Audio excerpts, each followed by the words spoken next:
المدرب مطالب على انه يدير توازن في الفريق، ماشي بالضروره، لان شفنا اليوم هذه المنتخبات راه كاين بعض المنتخبات اللي عندهم لاعبين درجه ثالثه. النجاح يمكن ندير، ولكن ضعفينا في الاورغانيزاسيون ديفونسيف، ضعفينا اليد ديالنا داكشي ما خدموش داكشي اللي كنا كنخدموه في المونديال، لانه باش في المونديال المنتخب المالي واش ما كتشوفش على انه الى حد ما شبيه بطريقه كره القدم اللي كيلعبها المنتخب الوطني المغربي، لاعبين مهاريين ولكن فريق. شوف احسن مساءكم سعيد مشاهدينا الكرام، مرحبا في حلقه جديده من برنامج 112 سبور، حلقه اللي غادي دائما اطار النقاش والحوار، واليوم حلقه خاصه غنتحدثوا كثير على اسباب الفشل تقريبا التاريخي ديال كره القدم الوطنيه، خصوصا المنتخب الوطني الاول على المستوى القاري في نهائيات ديال كاس افريقيا، نتائج متواضعه جدا طيله المسار ديال المشاركات ديال المنتخب الوطني، والدليل كاس واحده فقط ونهائي واحد، ورتبه ثالثه في مناسبه ورتبه رابعه في مناسبتين. اكيد انه كاين اسباب ومسببات غنحاولوا ان نطرقوا لها، خصوصا من الجانب التقني، مادام على اننا معنا متخصص والاطار الوطني السي محمد بوطير. سي محمد مرحبا بك. مرحبا سي ابراهيم، مستمعين الكرام المشاهدين والاخوان التقنيين. سي محمد، فالعد العكسي نهايه كان ديال كوت ديفوار يوم الاربعاء، نصف النهائي، 4 ديال المنتخبات اللي تاهلت، هذه المنتخبات كلها سبق لها التوجات باللقب. كيبقى يعني على الورق كيف كنقولوا دائما على ان المنتخب النيجيري هو المنتخب الاقرب والاقوى، حتى مستوى الاداء اللي قدموه، 6 ديال المباريات، هدف واحد فقط اللي دخل المرمى ديالو، منتخب اللي بين على القوه ديالو، منتخب اللي عاد من الحياه، ديك القبله الحياه اللي عطاها المنتخب الوطني المغربي اللي هو منتخب جنوب افريقيا، منتخب ديال كوت ديفوار. جنوب افريقيا والكونغو، نمشيو لجنوب افريقيا والكونغو بالضبط، لان الكونغو معنا في المجموعه هي مشات، جنوب افريقيا كذلك اللي هزمتنا هي في الدومي فينال، بمعنى على انه كاين شي خلل، وكاين فعلا خلل بالنسبه للمنتخب الوطني المغربي. وكاين خلل وكاين صدف. شوف جنوب افريقيا تاهلت هي قصاتنا، كوت ديفوار حنا اللي كان سبب انها تاهل، والكونغو كانت معنا حتى هي في المجموعه، كذا الفروق تقريبا كاين لي تراس ديال ليكيب ناسيونال المنتخب المغربي. على اي كان دائما كنقولوا، ولكن كتقنيا دائما خصك تكون هادئ وعارف تكون كالم، لان انا كاين الناس اللي مساكن محبين للمنتخب الوطني، كاين العاطفه اللي كتغلب العاطفه، لكن الامور كتبقى دائما كنقولوا حنا الملعب الفيصل هو الملعب، كيفاش غتكون ديك المقابله، كيفاش غتكون في التظاهره، يعني المقابلات اللي لعبتي، بالاضافه انه ملي كدوز الادوار المتقدمه واش انت غتمشي لابعد نقطه، ولكن اتضح بانه الاليات ديالك ما كانوش يعني مناسبين انك تكون في التظاهره في الاوج ديالك باش تمشي، لانه القوه ديال هذه المنتخبات اكيد ملي كتكون في المربع الذهبي فهو كيعطيك واحد الخلاصه كيفاش هذه المنتخبات وصلات، شنو الاليات ديالها اللي وصلوا لهاد البيرفورمانس، لانه هذا انجاز. هاد الفروق اللي وصلوا كيبقى انجاز لهم في اي تظاهره كتوصل للدومي فينال، انك راه وصلتي للمربع، على سماو المربع الذهبي، يعني هاد الفروق كتستاهل انها دي وحده فيهم الكاس، يعني اللب ديال المنتخبات هو دونك كل طريقته كيفاش وصل، كيفاش دبر الامور ديالو، ولا سواء في المجموعات ولا سواء يعني في الثمن ولا في الربع. بالنسبه لنا حنا كمنتخب انه في دور المجموعات كنا بان تاضح بانه عندنا ما نقولوش نفس النهج ديال من ناحيه الاورغانيزاسيون ديفونسيف، كنا ماشي في المستوى ديال المونديال، الاليات ديالنا ما اشتغلتش بشكل جيد باش تكون عندنا نفس المستوى اللي كان في المونديال، لانه قوتنا في المونديال ديك الاورغانيزاسيون ديفونسيف ديالنا. واش هذيك الاليات ديال المونديال اللي شفناها كيفاش اشتغلت، كيفاش كانت بطريقه محكمه، واش فيها عطب، فيها خلل في كاس افريقيا؟ بطبيعه الحال لانه حنا دائما نمشيو لهذيك الفروق اللي في المربع الذهبي، الا شلنا اللياقه البدنيه ديالهم بجميع لي فيلير، يعني داك هو لي بارامتر ديال لا بيرفورمانس باينين، كتمشي ما هو تقني بدني تكتيكي ونفسي ذهني، لانه هادو هما اللي كيعطيوك الا كان النسبه مرتفعه فيهم كل بارامتر فاكيد كتوصل لواحد الانجاز. فهنا هاد الفروق اللي وصلوا للدومي فينال فبينوا بانهم من ناحيه اللياقه البدنيه فهما اقوى الفرق، يعني اقوى الفرق بدنيا وذهنيا هما هاد الفرق هادو.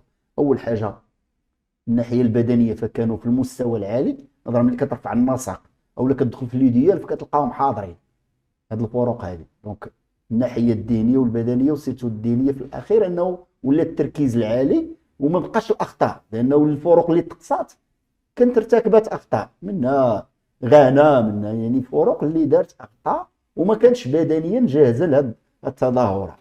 الاليات ديالها بعدا من ناحيه نقولوا اللاعبين ما كانوش بدنيا في المستوى ديالهم، سواء انه رغم انه التظاهره جات وسط العام يعني كيكونوا اللاعبين جاهزين لو طون دو جو ديالهم من الناحيه البدنيه جاهزين، لانه باش كتشد واحد الطوب ديالك من الناحيه البدنيه انه على الاقل خصك تكون لعبتي واحد 10 حتى 15 ماتش الا بغيتي تكون انك جاهز من ناحيه انه يكون عندك واحد لو طون دو جو الا لعبتي في نسق عالي فكتمشي ليه.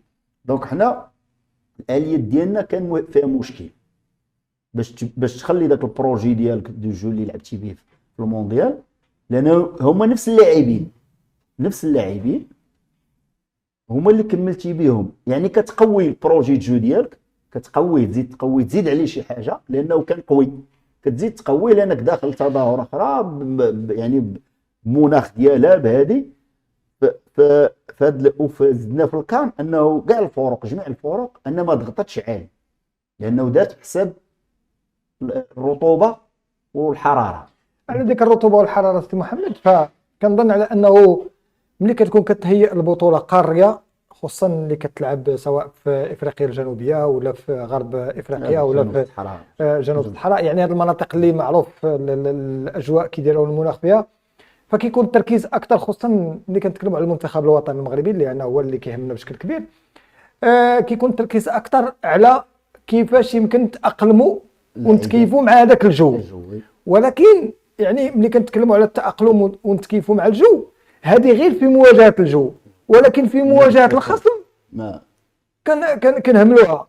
الدليل على انه بدنيا لا في الالتحامات لا في الثنائيات فرق كبير وكبير جدا.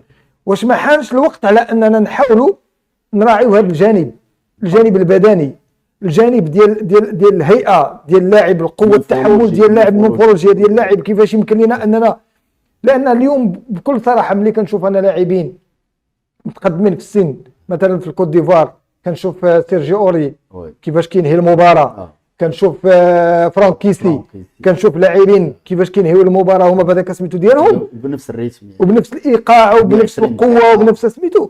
فكنقول فعلا واش حنا كان بدنيا كنختاروا كنهيئوا لاعبين لمثل هذه المنافسات؟ هو لاش التجأت الدول العظمى من فرنسا باش التجأت اللاعب الافريقي خصوصا ديال جنوب الصحراء، ما جاتش انه جات عن دراسات دائما اللاعب من افريقيا خصوصا جنوب الصحراء فالمورفولوجي ديالو البيئه ديالو دائما كتعطيك رجل اولا تبارك الله، يعني الميسكل ديالو كتشوف تبارك الله كيدير، يعني اولا من ناحيه القامه ديالو من ناحيه الجينات ديالهم عندهم ديك القوه البدنيه كاينه.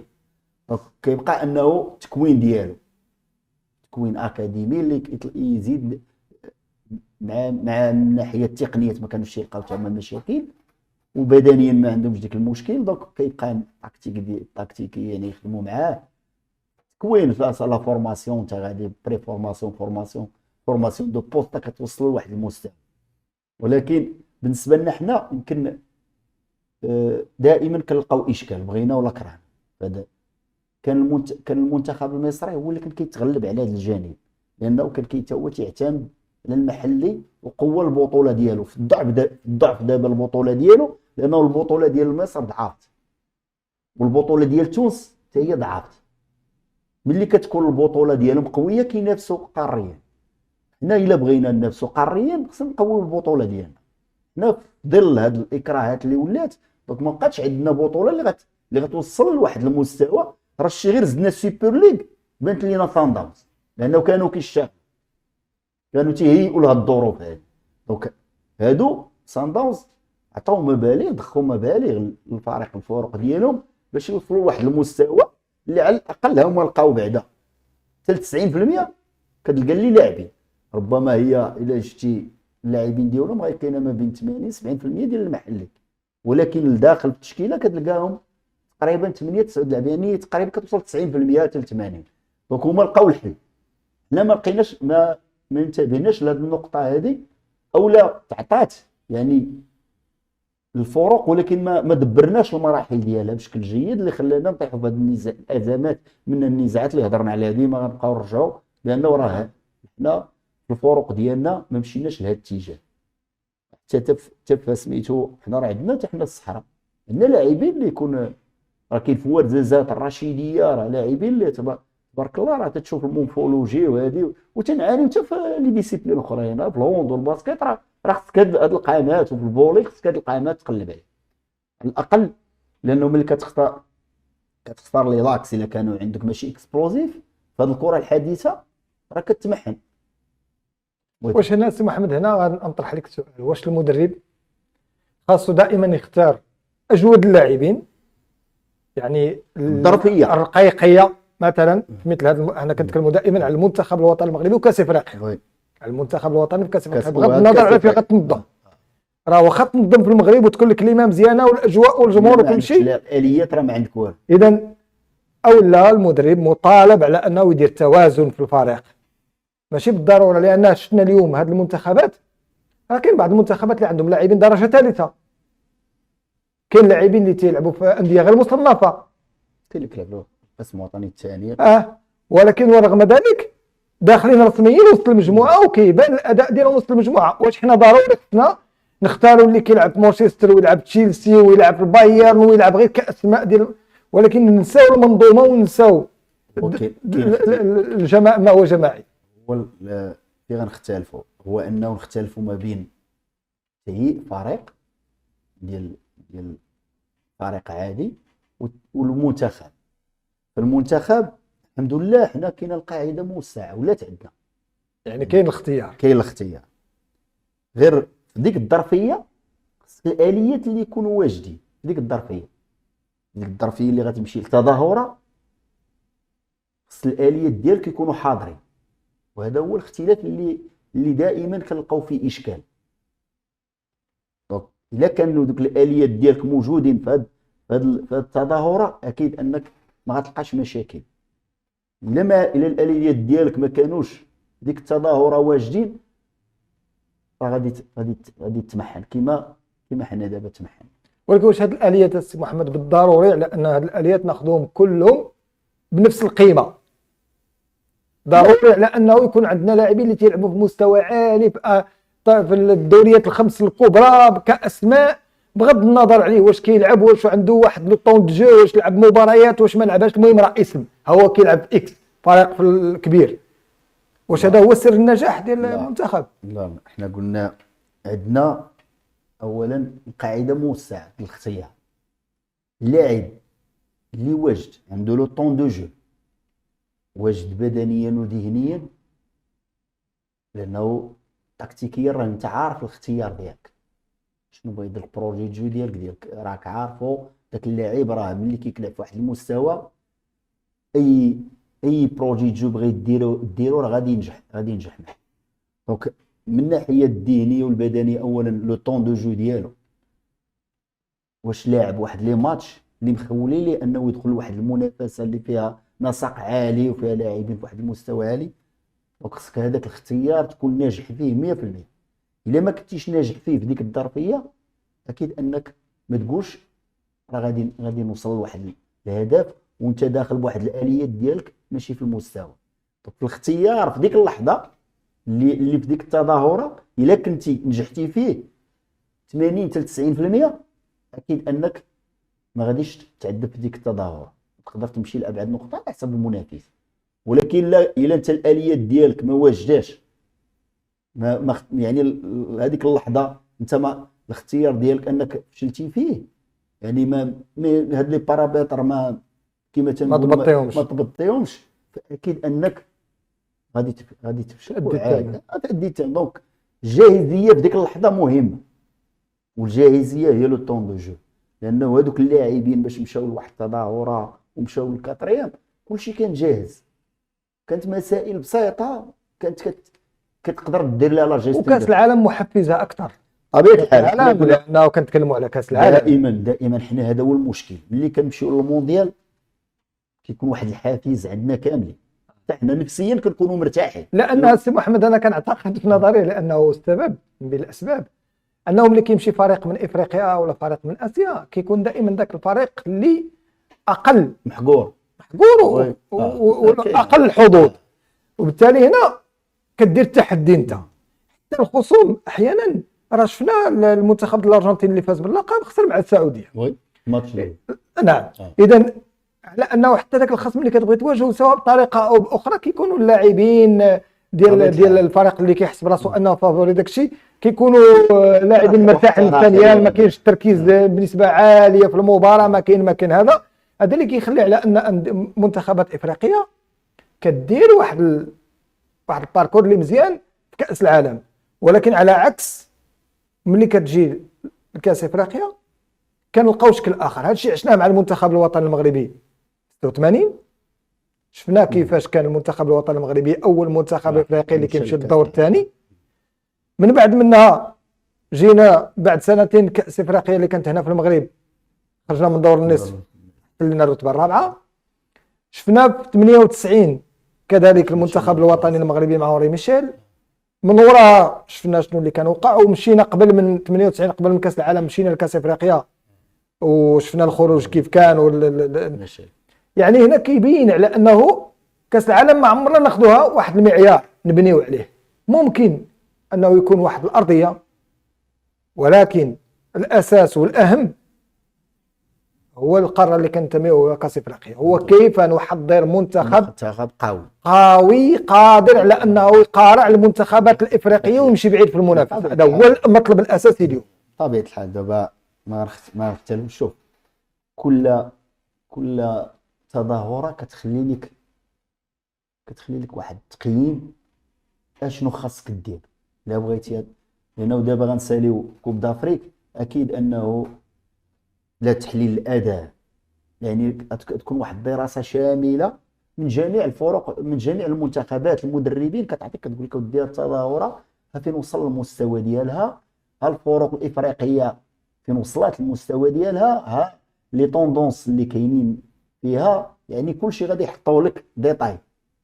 هنا هادشي ولينا تنديرو حنا في لا ديتاين كيديروه. دابا راه الاطر اللي عندهم ليسونس ار دابا في الموديل ديالهم كيديروا هذا التحليل ديال المقابلات كاملين ديال الفرق الافريقيه، كلها واخد جروب وتيدير تحليل الاداء ديالهم، كيديروا دي رابور. يعني ما بقاتش عندنا مشكل انه تظاهره دا غير نستخلصوا منها الدورات. كنتكلموا على هذا كاس افريقيا، على هذا كاس افريقيا هذه الان. نعم. يعني لان من قبل السي محمد كنا شفنا في نهائيات ديال كاس العالم وشفنا سميتو كانوا مشاو مدربين وتكلفوا وسمعنا التقارير وكيهيئوا وكيحضروا ويشوفوا هذا الشيء في سنوات فارطه، ولكن من بعد الوضع بقى هو ما كاين والو، لدرجه انه وليت كتسائل واش فعلا داروا تقارير وما تمش الاخذ ديالهم بعين الاعتبار، واش كاع ما داروا ديك التقارير كانت غير على السياحه ودوران وفراجه ومتعه. يعني هنا كتدخل تساؤلات ملي ما كتلقاش واحد شي حاجه اللي غتبني عليها، اكيد على ان التاويلات راه كيمشيو في اتجاه اللي دابا كاين بروجي دايره لا ديتاي اداره التقنيه الوطنيه دايرينو انه اولا تكوين المدربين على مستوى، وفي نفس الوقت تحليل التظاهرات داخل بداك التكوين ديالهم، وتتحليل الفروق الوطنيه. يعني في 2022 حنا درنا الموديل عاوتاني على الفروق ديالنا، البروجي سبورتيف ديال الكلوب وديال البروجي ديال لونطرينور دو جو. يعني هادو بجوج كتمشي واحد ان سيمين كتحضر مع لو كلوب ديال الفرقه. حنا كنا اختارينا ديك الساعه عطاونا الفتح الرباطي باش شفنا البروجي سبورتيف ديالهم والبروجي دو جو ديال جمال السلام. دونك في هذا التكوين هذا فهو فيه اهداف. اولا المدرب يكون اولا عارف شنو هو تحليل الاداء، ومنها تيزيد انه يعرف دي زيكيب فين وصلوا، كيفاش الا كانت نتائج تيوصلوا ليها، يعني تيدير واحد التحليل شامل. دونك بالنسبه للمنتخبات فالان كاين دابا هادو اللي الفوج اللي غيتخرج، فتا هما انهم تيديروا واحد تحليل الاداء، تيجيبوا دي رابور على كل فريق، كل عاطيه فريق مثلا 4 ديال المدربين كياخذوا فريق تيديروا ليه تحليل شامل، يجيبوا الرابور باش نعرفوا هاد الفروق علاش وصلت هنا، علاش تقصات هنا. لانه تحليل الاداء تيسهل عليك انك تاخذ، راه غير حنا مع جنوب افريقيا حنا عندنا تحليل ديالنا وهما عندهم تحليل، يعني هما شافوا نقاط الضعف ديالنا، حنا شفنا نقاط الضعف ديالهم. هما نجحوا في هما نجحوا ما نجحناش. فوالا دونك هنا بالنسبه لي انا ما بين المونديال وكاس افريقيا فالاليات ضعفت.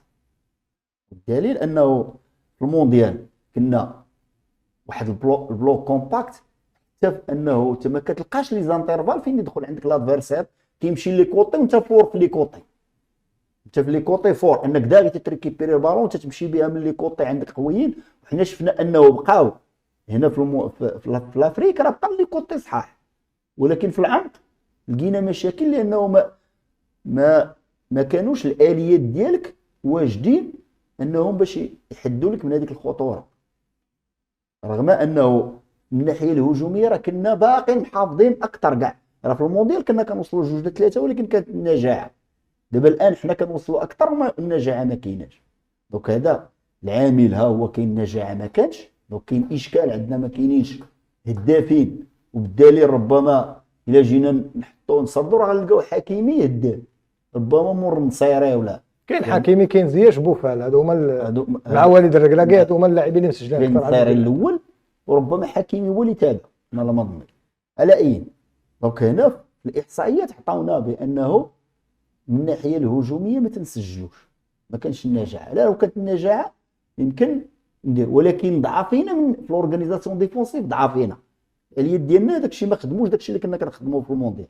لانه باش في المونديال ها انت كنتي كتدافع بكتله متوسطه يعني وليلين متقاربين، يعني بلوك كومباكت، يعني ما كاينش فراغات انك الادفيرسير باش يدخل لك في العمق. حنا في العكس ولا الضعف عندنا هذه كاس افريقيا، يعني كانت قوه عندنا في كاس العالم وفي كاس افريقيا ضعفت. والدليل انه جنوب افريقيا استعملوا لنا العمق، ايكارتينو باش يحاولوا انهم يديروا لنا العمق. يعني هذا باين، لان بغينا ولا كرهنا في الاخير المطاف اللي يتحمل المسؤوليه كيف قال هو، راه هو اللي درك الاختيارات ديالو كانت خاطئه، وقراءته للمباراه كانت خاطئه. وهذه الاشياء اللي كنا تكلمنا عليها اليوم حنا كنتكلموا فيما يخص، لان البعض كيتكلم لا استخلاص العبار وخاصنا ونستافدوا ونديروا. حنا من 76 وحنا كنستخلصوا في العبار، ما شفنا حتى شي عبار. من 76 دابا راه نصف قرن كان على الاقل احتضنا مره، احتضنا تا مصر 2-3 المرات، كانت في تونس. ورغم ذلك هادو الدول اللي قريبه لنا واللي تقريبا نفس الكلمه ونفس سميتو ما استطعناش، باستثناء هذيك ديال 2004 ديال تونس. اليوم السي محمد، المنتخب الوطني المغربي واش بحاجه الى اعاده تصورات فيما يخص المنافسه القاريه؟ خاصنا نعيد التصور ديالنا في الاختيارات، طريقه الاختيارات، شنو المميزات ديال كل لاعب على حده باش يمكن يتماشاو مع كرة القدم الإفريقية كيف هي. لأن كرة القدم الأوروبية ولا المنتخبات اللي كتواجههم في كأس العالم الأمور واضحة جدا، غالبا التقنيات هذه الأمور كتبقى. ولكن ملي كتجي انت ترجع للقارة الإفريقية كتلقى حوايج أخرين هادو هما اللي ما بنيناش عليهم. اليوم كيفاش يمكن لنا أننا نرجعوا يكون عندنا منتخب قوي حتى حنا بدنيا؟ نشوفوا حتى حنا اللاعبين كيطلع وسط جوج كيحامي ثلاثه، كيضرب بالراس، كيهبط، كيزير، كيدير، بينيتري، هادشي ما شفناش لانه بدنيا بان على اننا كاين ضعف كبير مقارنه مع باقي المنتخبات القاريه. هذا الجانب حنا هضرنا لك ما كناش جاهزين هذه التظاهره بدنيا. والتاثير ديال ما هو بدني كان تاثير واضح لينا. هذا داخل في البارامتر ديال لا بيرفورمانس، هو الاولاني كان في هذا التدهور. دابا نرجعوا غير الفروق دابا اللي تاهلوا من ناحيه انه ولا دينا نيجيريا من دور المجموعات كيبان لك فريق قوي من الناحيه البدنيه، راه دخل مع الكاميرون في لو ديال كيبان لك قوي، كتما ما ادراك من الكاميرون المورفولوجي ديالهم، يعني لو ديال ايريان واتير كتلقى نيجيريا هي الاولى، لعبوا 120 دقيقه، اورغانيزاسيون ديفونسيف تلقاو هدف واحد، هو انهم يعني مشاو بنظام اللاعب اللي ما تغيرش، مشاو به في دور المجموعات سميتو وفي هذا الثمن والربع لحد الساعه نيجيريا تاهلت بدون تغيير نظام اللاعب بنفس الاليات اللي يعني اللاعبين اللي تقريبا لعبت بهم دور المجموعات ملي كتلعب بهم الثمن والربع. يعني هذا فريق جا واجد لهذا التظاهره من جميع النواحي. دونك جنوب افريقيا نفس الشيء، التغيير ديالها في النظام اللاعب ما كانش، كان في مقابله وحده منهم اللي خسروا داركوا نظام اللاعب ديالهم، ولكن هذه فرقه اللي كنقولوا انه زايده في لو جو دو بوزيسيون، لاعب تموضعي يعني سواء الهجومي ولا الدفاعي. هذه الناحيه نيجيريا راه ماشي فريق اللي كيجيد لاعب تموضعي، ولكن عنده اليات ديالو اللي مناسبه داك البروجي جو اللي بغى المدرب. جينا للكوت ديفوار انه هي الوحيده اللي غيرات داركت الموقف دور يعني لانه كما تنقولوا حياه عاد دخلت للتظاهرات، صلحات بعض الحويجات ديالها من ناحيه تحولات من وضعيه الهجوميه للدفاعيه كان عندها مشكل، وفي لورغانيزاسيون ديفونسيف ديالها كان ضعف انه ما كديرش البلوك ديالها، كيبقاو ليلين متباعدين. وهذه داركت بتغييرات بسيطه دارها المدرب كيبدل نظام اللاعب. شفنا حتى في اخر مقابله راك شي واخا مطرود لاعب انه بقاو بدلوا نظام اللاعب ديال من 5-3-1 وبقاو وربحوا بها واخا النقص العددي، وربحوا في الثواني الاخيره يعني على انهم كان التركيز وكان بدنيا جاهزين. دونك ديما غنهضروا على ما هو بدني وما هو ذهني في هذا الكار، ديما غنجبدوا لعبوا 120 دقيقه ب 10 اللاعبين وكيرجعوا لك في المقابله كيكونوا خاسرين ويرجعوا. وكاين عاوتاني الا مشينا لو جو كاين تنويع في لو جو. لا الا سمحتي لي قبل باش نتكلم نبقاو في هذه النقطه ديال المنتخب، المباراه ديال نيجيريا ديال الكوت ديفوار مع مالي. المنتخب المالي واش ما كتشوفش على انه الى حد ما شبيه بطريقه كره القدم اللي كيلعبها المنتخب الوطني المغربي، لاعبين مهاريين ولكن شوف احسن فريق عنده لو جو دو بوزيسيون هو مالي هو الفريق الغير المحظوظ. شي لا نقولوا شي فريق ضعف هذا الكام هو نيجيريا، ولكن هما دوك الجزئيات ربما اللي كانوا حتى حنا خاصيننا هما ربما اللي طاح في المشكل طاح في المنتخب المالي. هي البدنيه كيوصل للاخر واحد ثلث ساعه ربع ساعه كذا، ولكن احسن فريق يعني الى شي مثلا الا بغينا نقولوا هاد ما كيبغيه المشاهد، حنا كتقنيين فهاد المالي الا غناخذوا من عندهم هذاك لو جو دو بوزيسيون سواء الهجومي ولا الدفاعي. يعني هذه هي الكره الحديثه اللي كتطلبوا الكره الحديثه.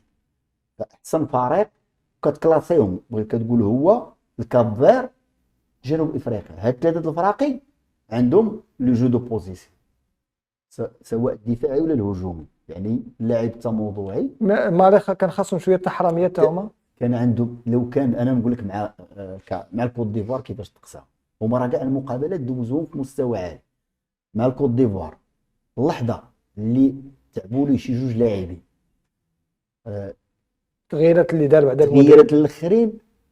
تغييرات الاخرين اولا والمنسوب الياقي والرغبه ديال الكوت ديفوار. دابا الرغبه ديال الكوت ديفوار كانت قويه ويعني وكان شي ثقه كبيره ربما في النفس بالنسبه للاعبين الماليين، خصوصا ملي ولا كوت ديفوار كتلعب ب 10 لاعبين. اللاعب كاين، هذه هي واحد السذاجه كاينه في اللاعب الافريقي هذا. راه شوف اللاعب الافريقي، المنتخبات الافريقيه نعطيهم لك كاع اللي كيمشيو للمونديال كلهم انهم كيستحقوا يمشيو للمونديال، ولكن لو كان انه انا ربما هذا المونديال اللي جاي غنشوفوا المنتخبات الافريقيه في دور في الربوع وفي الدومي فينال، لانهم من بين احسن الفرق اللي كاينين عالميا هما المنتخبات الافريقيه، راه احسن من الفرق ديال امريكا اللاتين، وما بين المصنفين الاولين ديال اوروبا.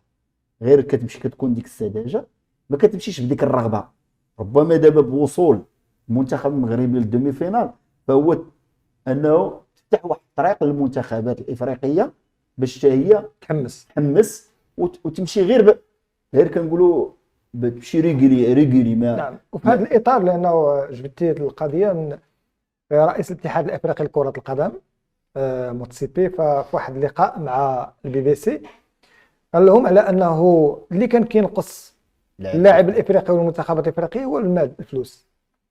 جيتي واحد لو بوين مزيان السي ابراهيم، وهذه هي المهمه اللي كانت في هذا لاكان 7 المليار.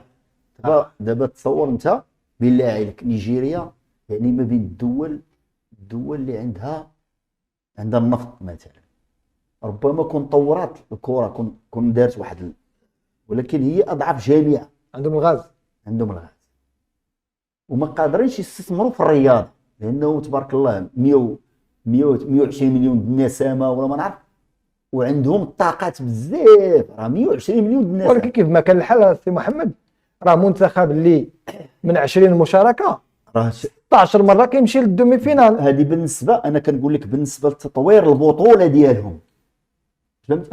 انا كنشوف لك الشان الداخلي ديالهم، من اللاعبين اللي كيمشيو حتى حديت ولا حاجه، راه ملي كيمشيو من تما من نيجيريا راه كيستافد منهم المنتخب عوض.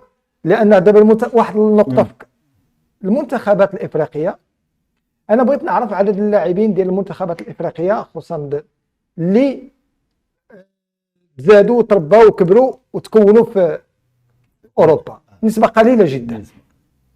يعني على انه راه البلد عندهم منتج كرويا، منتج كرويا، سواء كان تعلق الامر كانت سياسه ديال البلد، ماشي سياسه رياضيه، سياسه ديال البلد يعني، او لا هذاك الانفتاح على اكاديميات اجنبيه. هذيك الاكاديميات الاجنبيه استفدوا منا الاوروبيين، راه استفدوا. شوف خصوص انا ديما غنشد فرنسا، جوج حوايج كانت كتستافداتهم من افريقيا.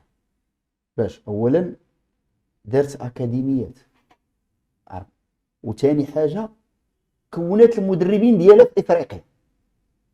باش ملي تدير لك واحد النظام تصيفط لك مدرب كيتعلم عندك وتخلصوا هي ماشي مشكل، كتخلص واحد النصف وانت تخلي لك النصف مثلا.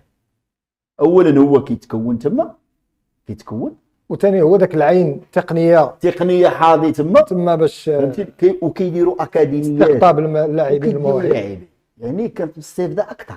والدليل ان راه مبابي راه كامل. شوف يعني كاين بزاف الامور تما. هنا ما عندناش سياسه رياضيه. لو كان انا قلت لك نيجيريا تصور 120 حتى 130 النسمه وعندك يعني الفلوس باش تستثمر في الرياضه، دير واحد البطوله قويه.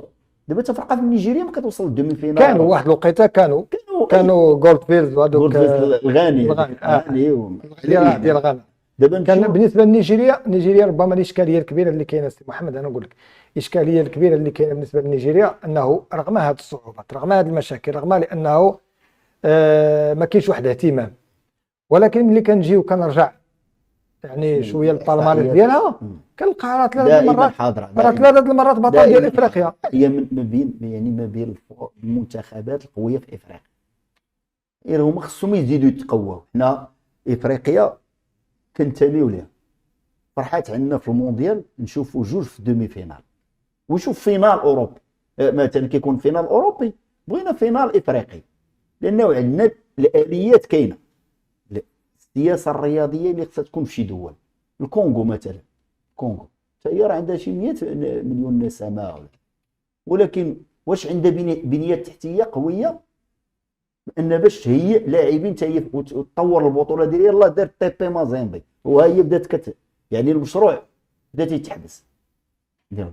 دونك افريقيا فالمواهب ما غاديش نقدروا نهضروا، لانه تبارك الله المواهب كلها كيستافدوا منها الدوريات الاوروبيه. دابا راه ملي كتمشي كاع الفروق هادو راه كاين غير الانجليز ولاو تيلعبوا في مستوى عالي، يعني ما كاينش اشكال بالنسبه للاليات. غير هما الاليات اللي اختارت نيجيريا اولا الكونغو ولا الكوت ديفوار كانوا موجودين لها التظاهر من الناحيه البدنيه والذهنيه. هادو اللي كانوا موجودين فهم كاينين كيلعبوا في مستوى عالي، ذهنيا كما كنقولوا حاضرين، بدنيا مهيئين. دونك راه اللي وصلوا ليها راه يستحقوها. ملي كتخونك الاليات ما تقدرش تمشي لابعد نقطه.